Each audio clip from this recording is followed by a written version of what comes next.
Hello and welcome to Non-Stop Wrestling Chat. My name is Barry and this is your Monday Night Raw review. Guys, before we get into today's show, don't forget to hit like, subscribe and that beautiful notification bell. Your support means a bunch to me. And honestly, it's great seeing the channel grow. As I always keep saying, thanks from the bottom of my heart. Watching this grow has been insane. And yeah, let's get into today's show. So we kick off with Lashley MVP kind of opening up the show. Kofi and Kingston eventually come out. And one thing leads to another. This sets up for... Sorry guys, my allergies are really getting to my nose. This sets up for Hell in the Cell on Raw against Bobby Lashley and Kofi Kingston. I know. Don't worry. I know. This is poor booking. Lazy booking, to say the least.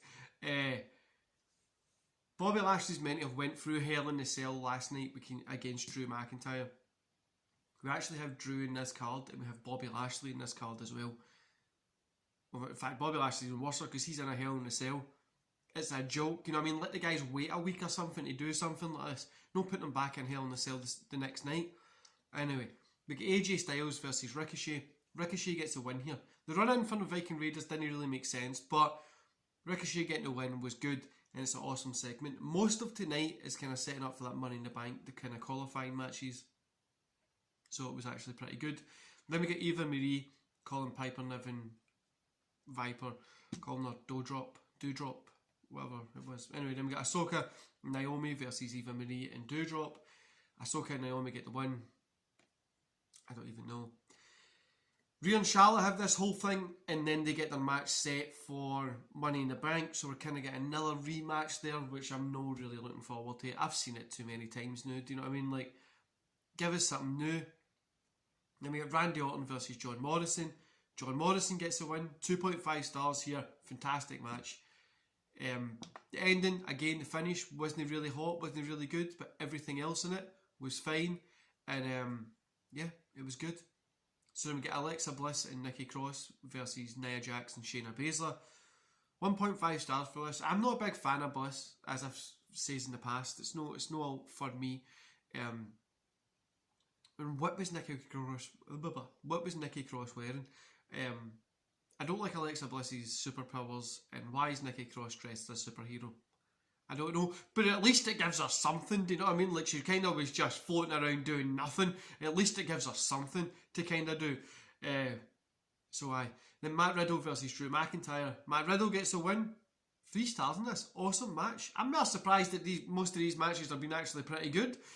Then we get the Hell in the Cell. Bobby Lashley versus Xavier Woods. I'm going to give it a 2.5. I mean, the match itself was good, and it didn't have to be in a Hell in the Cell. That's just embarrassing. Overall, 2.5 stars for the whole show. Raw was actually surprisingly pretty good. Did some story there that they could have advanced. The setting up for the Money in the Bank seems pretty good. It seems like Money in the Bank is going to be really, really fun. The Hell in the Cell thing is just a great for me. Is I think Hell in the Cell, and it's in the past year they've had 7 or 8 of them. The Hell in the Cell shouldn't have been on SmackDown, but you let that one slide because it might have been like a special event, whatever.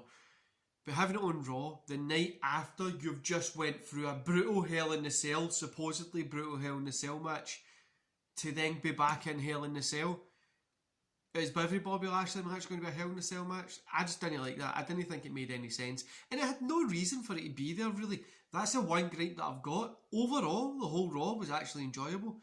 For the most part, I'm not going to go out my way and say it was the best show of all time. Compared to the shit that we've been getting, it's better. It's the right direction to be heading. But we all know WWE is probably going to mess it up. But I think this is going to make that Money in the Bank pay-per-view really good. It looks like we're going to be getting a really cool Money in the Bank match for Raw. Probably get the same with SmackDown. We'll get a good couple of matches on the go. And I'm excited to kind of see the future progressing and opening up. Anyway guys, I'm going to love yous and leave yous there. I know these reviews are up a little bit later than when I normally get them up. This week I'm really busy with work and my daughter's graduation's tomorrow, so the past couple of days I've been working extra. Later on tonight we do have a podcast. You're going to enjoy it. It's with a wrestler based in Scotland. The guy's got a cool gimmick. He's not actually debuted yet, but he's got a cool gimmick, and he's really going to be getting. It's a good podcast to listen to. We go into old man stuff, talking about VHSs and the way wrestling used to be and stuff like that. So definitely check it out, guys, and I'll see you back here later on tonight and then tomorrow again. See you later, guys.